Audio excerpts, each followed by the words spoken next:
Ma dernière saison au Mans, j'étais allé avec Daniel Cousin qui habitait dans la région.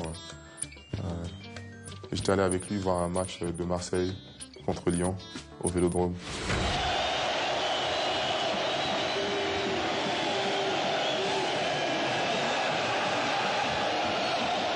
J'avais aimé. J'avais aimé Marseille, j'avais aimé le Vélodrome. Et pendant tout le match, je regardais même pas les actions, je regardais moi les deux camps.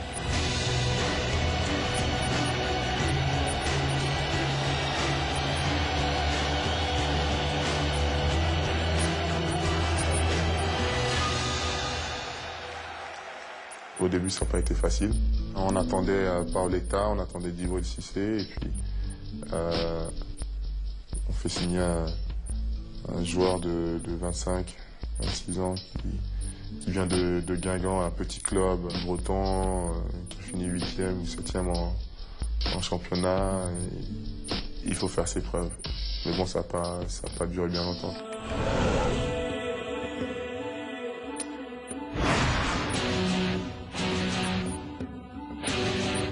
J'ai mis mon premier but au Vélodrome, en plus un beau but.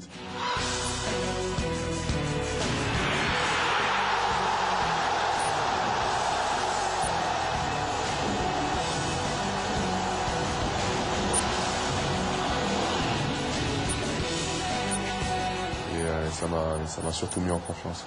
Qu'est-ce que tu as ressenti au Vélodrome, marquer un but? Qu'est-ce que ça fait? Des frissons. La chair de poule, ça donne envie de recommencer parce que tu as l'impression que le stade va exploser. Et puis...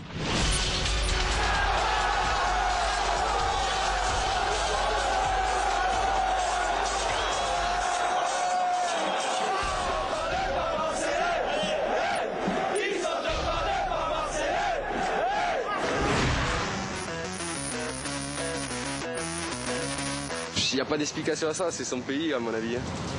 Marseille, c'est une patrie. Il nous a montré que c'était quelqu'un qui avait un grand cœur, qui était chaleureux et qu'il était capable de nous apporter le bonheur. À partir de là, comment vous voulez qu'on ne l'aime pas, ce mec?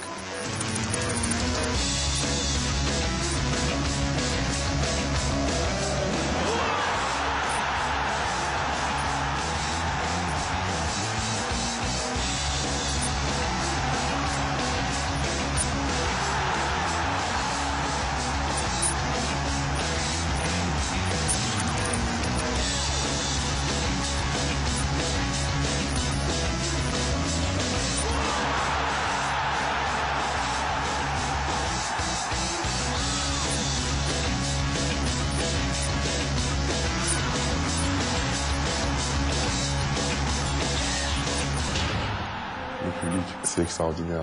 C'était un jeu. J'étais sur le terrain, je les chauffais, ils me chauffaient aussi. Il y avait... j'avais l'impression qu'ils étaient vraiment proches de nous, quoi.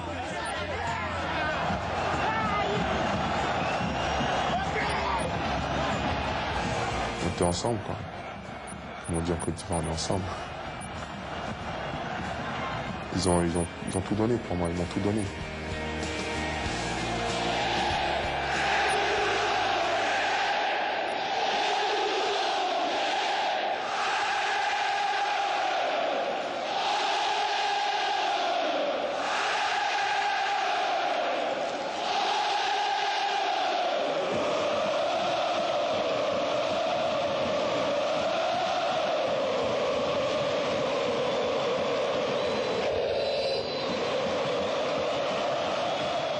Le public marseillais lui a montré un attachement sans faille, au point que Didier se sentait redevable de tout. Il en était arrivé au point où pour lui, il était obligé de marquer tous les matchs.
ont une chanson spéciale pour moi là-bas et quand ils chantent ça, je suis plus un joueur de football, je suis un avion.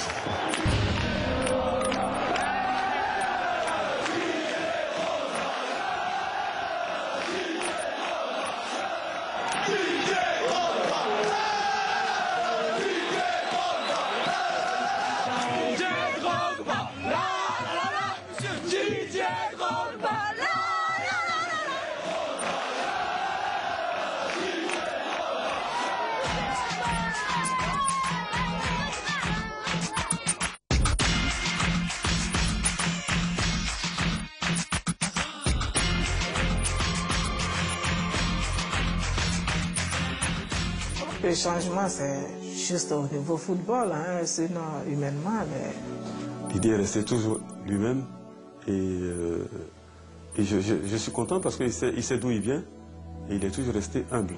Avec n'importe qui, même en privé, il est comme ça, quoi. Voilà, c'est vrai qu'il est simple, il a gardé la tête sur les épaules. Il ne se la raconte pas. Et puis pour une mère de savoir que son enfant réussit, je ne sais pas qu'est-ce qu'on peut demander de mieux que ça. Qu'est-ce qu'une mère peut demander?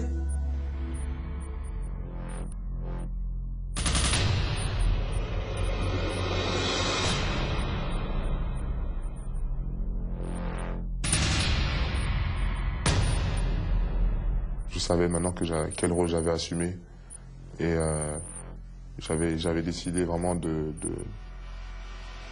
prendre le match à mon compte, quoi. Ce soir-là, c'était moi, quoi. C'était mon match, c'était ma demi-finale, c'était moi.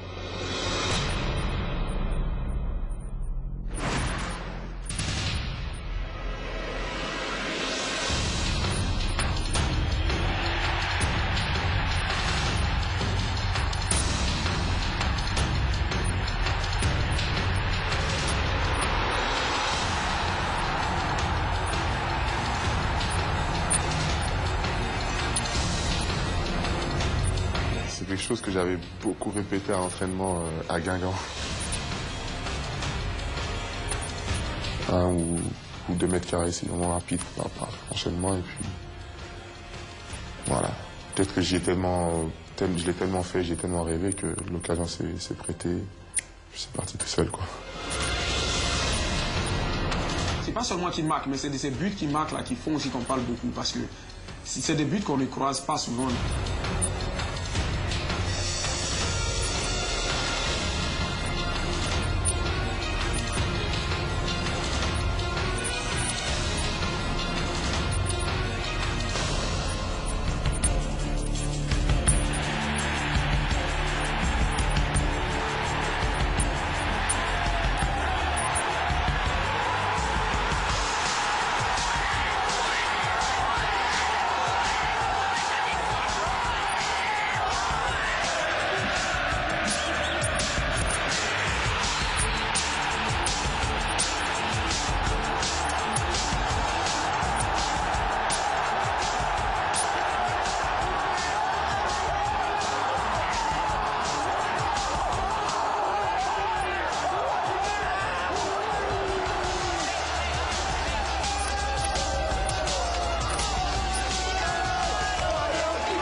que sur le plan club, c'est la plus grosse déception. Ouais. Arriver en finale et perdre une finale, c'est quelque chose d'horrible. Ça marque, ça reste.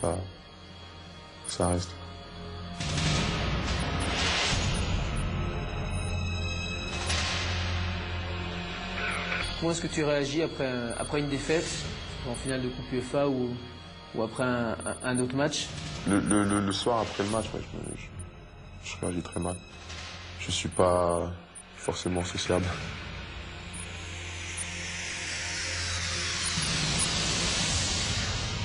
Alors, quand il a perdu, on ne peut pas lui parler. C'est mauvais perdant, en fait. J'accepte la défaite, mais je n'aime pas perdre. Elle fait partie de mon métier, mais je la rejette au maximum, au maximum.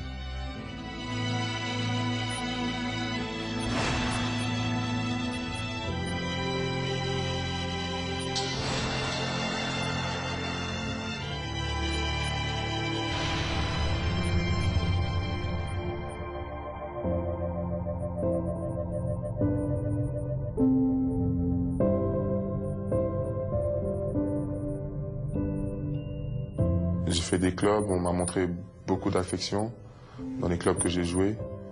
Mais à Marseille, c'était de la passion, quoi. C'était très fort, très fort.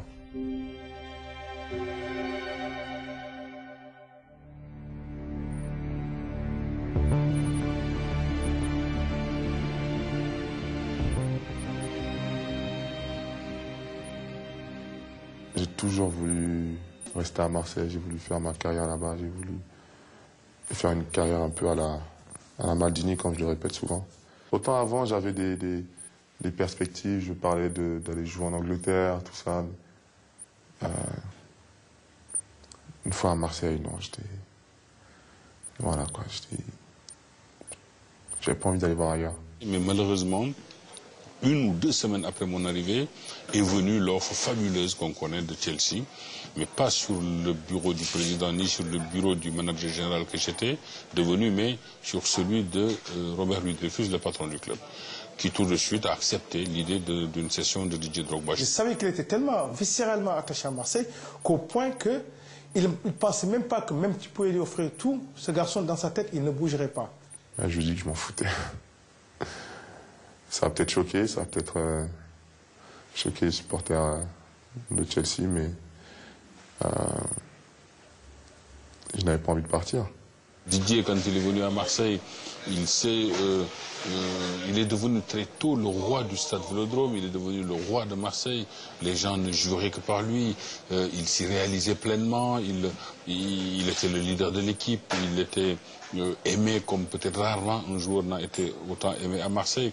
Et par rapport à l'intelligence qui le caractérise, il savait lui, en partant de Marseille, ce qu'il laissait, mais il ne savait pas tout à fait ce qu'il allait trouver.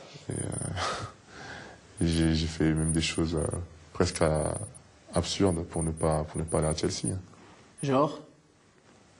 Du genre, lors de la visite médicale, passer à Paris, dans les hôpitaux, j'étais en train de prier et d'espérer qu'ils trouvent un problème au genou ou qu'ils me trouvent un problème pour ne pas que ça se fasse.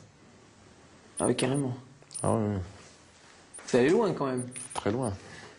La seule chose dont il était sûr, c'est que c'est vrai, ces émoluments allaient être multipliés par un nombre important en comparaison avec ce qu'il avait, mais ce seul argument-là n'était pas déterminant chez lui. C'est pas l'argent qui m'a fait moi partir à Chelsea. On m'a fait comprendre que c'était bien comme ça, quoi. C'est une façon polie de dire qu'on t'a forcé la main. Je sais pas. On avait le choix de la passion, du cœur, de la proximité, et puis on avait aussi le choix de la raison. Je pense que les dirigeants, à un moment donné, se sont dit c'est mieux de le vendre maintenant, sinon on va perdre beaucoup d'argent. Et c'est ce qui a fait que j'ai décidé de partir, tu vois. C'est parce que j'ai eu ce sentiment-là, donc je me suis dit ça sert à rien que je reste. Si eux pensent comme ça, il faut que je m'en aille. Le soir, la veille de la signature, je quitte Paris à 20h pour le rejoindre à Marseille parce qu'on avait un vol sur Londres pour la signature. Donc tout était bouclé, les négos étaient menés, tout. Puis à 4 h du matin, je vois quelqu'un, j'étais allongé au salon en train de regarder la télé, et le garçon qui arrive me dit, Tcherno, je vais te parler. Moi, j'ai pas envie de partir, je pars pas. Il me dit, écoute, là, ça va être difficile, la machine est lancée, tout ça, mais je m'en fous. J'ai pas envie de partir. J'étais là, je comprenais pas, j'ai dit, qu'est-ce que tu me fais là? Attends, c'est bouclé, il y a qu'à... Il me dit, non, Tcherno, je vais pas. Alors, je lui dis, calme-toi, Tcherno. Je lui ai expliqué pourquoi pas. Alors, dis-moi, on y va. Le matin, on est parti.